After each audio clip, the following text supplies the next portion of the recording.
جی once again welcome back, آپ کے ساتھ ہیں ہم، اور اب یہاں پہ شامل کریں گے نعت رسول مقبول اور جادو جنات کے حوالے سے جو آپ کے سوالات ہوتے ہیں ان کے جوابات جاننے کی کوشش کریں گے۔ اسٹوڈیوز میں ہمارے ساتھ موجود ہیں حافظ انعام الرحمان صاحب، نعت خواں حافظ صاحب، السلام علیکم۔ وعلیکم السلام۔ کیسے ہیں آپ؟ خیریت سے؟ الحمدللہ، اللہ کا احسان۔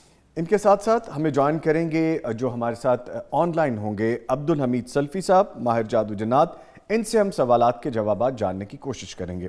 تو پہلے میں گزارش کروں گا حافظ انعام الرحمان صاحب سے کہ ہدیہ نعت کریں۔ جی جہاں میں ان سا چہرہ ہے نہ ہے خندہ جبھی کوئی، ابھی تک جن سکینہ عورتیں ان سا ہنسی کوئی نہیں رکھی ہے قدرت نے میرے آقا کمی تجھ میں، جو چاہا آپ نے آقا وہی رکھا سبھی تجھ میں، میرے مرشد میرے آقا، میرے مرشد میرے آقا، میرے مرشد میرے آقا، محمد الرسول اللہ، محمد الرسول اللہ، محمد الرسول اللہ، محمد الرسول اللہ، محمد الرسول اللہ۔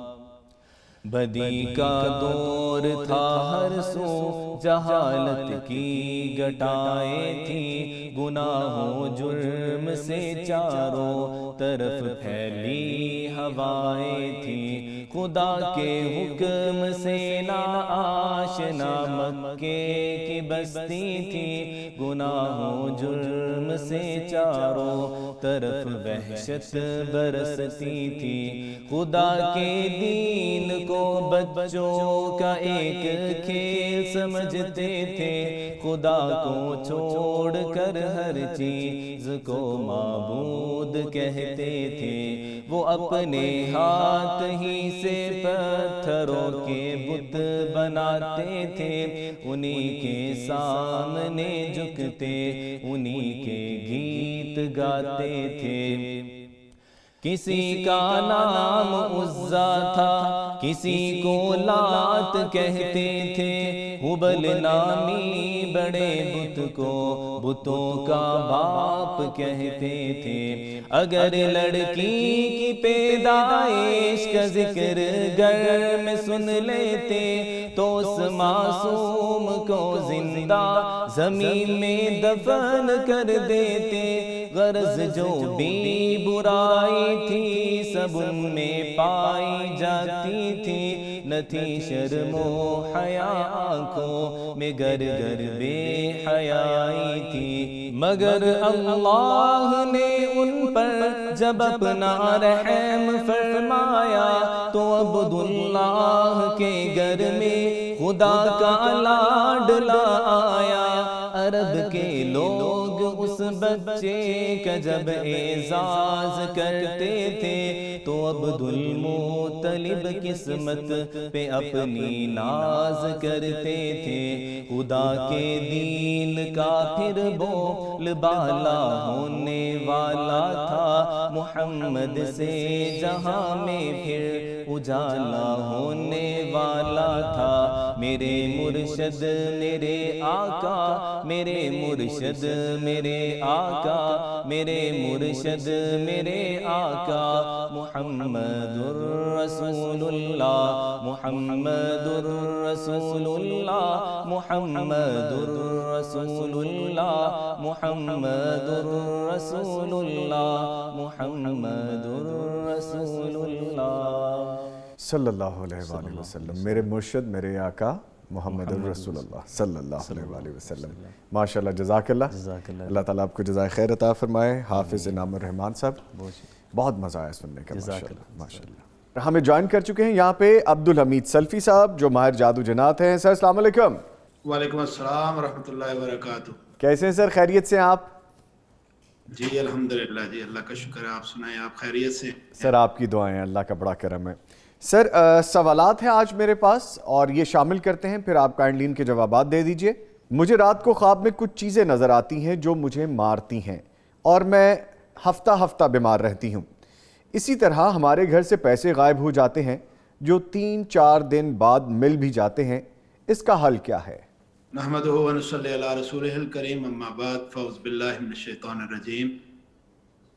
سب سے پہلے تو میں خوابوں کے حوالے سے آپ احباب کی وساطت سے اپنے دیکھنے اور سننے والوں کو یہ پیغام دینا چاہوں گا کہ خوابوں کا معاملہ بڑا حساس ہوتا ہے۔ جی، رسول اللہ صلی اللہ علیہ وسلم کی حدیث ہے، آپ صلی اللہ علیہ وسلم نے فرمایا کہ اگر خواب ایسا ہو کہ جو برا ہو، یعنی آپ کے ذہن میں آ رہا ہو کہ وہ خواب اچھا نہیں ہے، تو اسے 3 دفعہ اعوذ باللہ پڑھ کے اپنی الٹی سائڈ پہ تھتکار دینے سے اس خواب کا اثر ضائع ہو جاتا ہے۔ تو خوابوں کی تعبیر کے حوالے سے خواب صرف اسی کو ہی بتائیں جو اپنے خواب کی اچھی تعبیر کر سکتا ہو، جی، کیونکہ خوابوں کا معاملہ بڑا حساس ہے۔ جی، خوابوں میں کسی چیز کا آنا اور پھر اس کا مارنا اور پھر اس خواب کے بعد ہفتہ ہفتہ بیمار رہنا، یہ انسان کو واقعی بہت پریشان کر دینے والی بات ہے، لیکن اس کی کوئی تعبیر نہ لی جائے۔ اور اس کے ساتھ ساتھ میں یہ بھی کہوں گا کہ سونے سے پہلے وضو کر کے بستر پہ جانے کا اہتمام کریں۔ جی، ٹھیک ہے، جب ارادہ کریں سونے کا تو سونے سے پہلے بستر پہ جائیں تو وضو کر کے پھر اس کے بعد بستر پہ جائیں اور بستر کے اذکار کرنا شروع کریں۔ سونے سے پہلے کے جو اذکار ہیں، رسول اللہ صلی اللہ علیہ وسلم کی جو مسنون اعمال تھے، وہ سونے سے پہلے بستر پہ جا کے اپنے اذکار کی پابندی کریں تو یقیناً اس بیماری سے انہیں نجات مل سکتی ہے۔ ٹھیک ہے، یعنی کہ اذکار کریں اور اس کا حل یہی ہے، کوئی زیادہ پریشان ہونے کی ضرورت نہیں ہے تاکہ ان کے معاملہ ٹھیک ہو سکیں۔ ٹھیک ہے، دوسرا سوال یہ ہے کہ میرے چھوٹے بھائی کا نام محمد عثمان ہے، اس کی عمر 10 سال ہے، وہ بڑی عجیب و غریب باتیں کرتا ہے۔ کسی عامل نے کہا ہے کہ اس کا نام تبدیل کر کے ایسا نام رکھ دیں جو حرف ہ سے شروع ہوتا ہو تو بچہ ٹھیک ہو جائے گا۔ پوچھنا تھا کہ کیا ہمیں اس عامل کی بات کو مان لینا چاہیے؟ کیا اس کی بات درست ہے؟ بحیثیت مسلمان ہونے کے ہماری رہنمائی اسلام نے ہر معاملے میں کر دی ہوئی ہے۔ یہ جو معاشرے میں ایک بات مشہور ہے کہ فلاں نام بڑا بھاری ہے، فلاں جگہ بڑی بھاری ہے، تو یہ جگہوں کا بھاری ہونا یا ناموں کا بھاری ہونا یہ کوئی حیثیت نہیں رکھتا۔ ہاں، شریعت جو ہماری رہنمائی کرتی ہے کہ نام اچھا ہونا چاہیے اور ذو معنی ہونا چاہیے۔ اگر نام اچھا ہے، ذو معنی ہے، تو اس نام کو تبدیل کرنے کی کوئی ضرورت نہیں ہے۔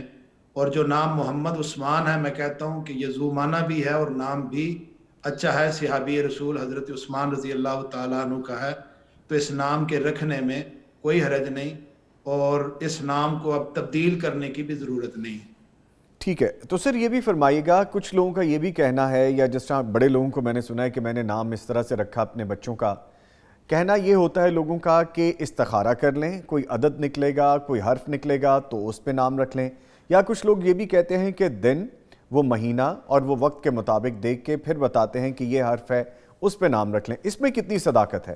وہ یقیناً وہ بچے کی پیدائش کا ٹائم، دن، تاریخ اور چاند کا مہینہ، یہ ساری چیزیں کر کے وہ پھر ستارے ملا کے پھر وہ بتاتے ہیں کہ یہ نام رکھ لیں، یہ محض خرافات ہیں، اس کا دین کے ساتھ کوئی تعلق نہیں ہے۔ اچھا سر، کچھ لوگوں کا یہ بھی کہنا ہے کہ اگر لڑکا ہے تو اس کے نام سے پہلے محمد لگائیں تو یہ نام لازمی رکھنا چاہیے، محمد پہلے، ایسی بھی بات ہے کوئی؟ آپ نے عبد الرحمن اور عبداللہ نام بتلایا کہ یہ نام اچھے ہیں۔ جو مین کرنے والی بات ہے وہ یہ ہے کہ نام کوئی بھی رکھا جا سکتا ہے جو نام اچھا ہو اور ذو معنی ہو، چاہے وہ محمد کے ساتھ رکھیں یا عبدیت کے ساتھ رکھیں، نام اچھا ہونا چاہیے اور ذو معنی ہونا چاہیے۔ یعنی با معنی نام رکھنا وہ زیادہ بہتر ہے، جس کے معنی اچھے ہوں، جس کا مطلب اچھا ہو، جو مبارک نام جس طرح سے ہیں وہ رکھنے چاہیے۔ جی جی بالکل ٹھیک ہے۔ اچھا سر، آگے پوچھا گیا کیا کسی عامل سے حساب کروانا ٹھیک ہے؟ عامل حساب کیسے لگاتے ہیں؟ عامل کے پاس جانا اور پھر اس کی بات کی تصدیق کرنا جو وہ کہہ رہا ہے، اس بارے میں ایک بڑی سخت حدیث ہے رسول اللہ صلی اللہ علیہ وسلم کی۔ آپ صلی اللہ علیہ وسلم نے فرمایا کہ من اتا کاہنا فصدقہ بما یقول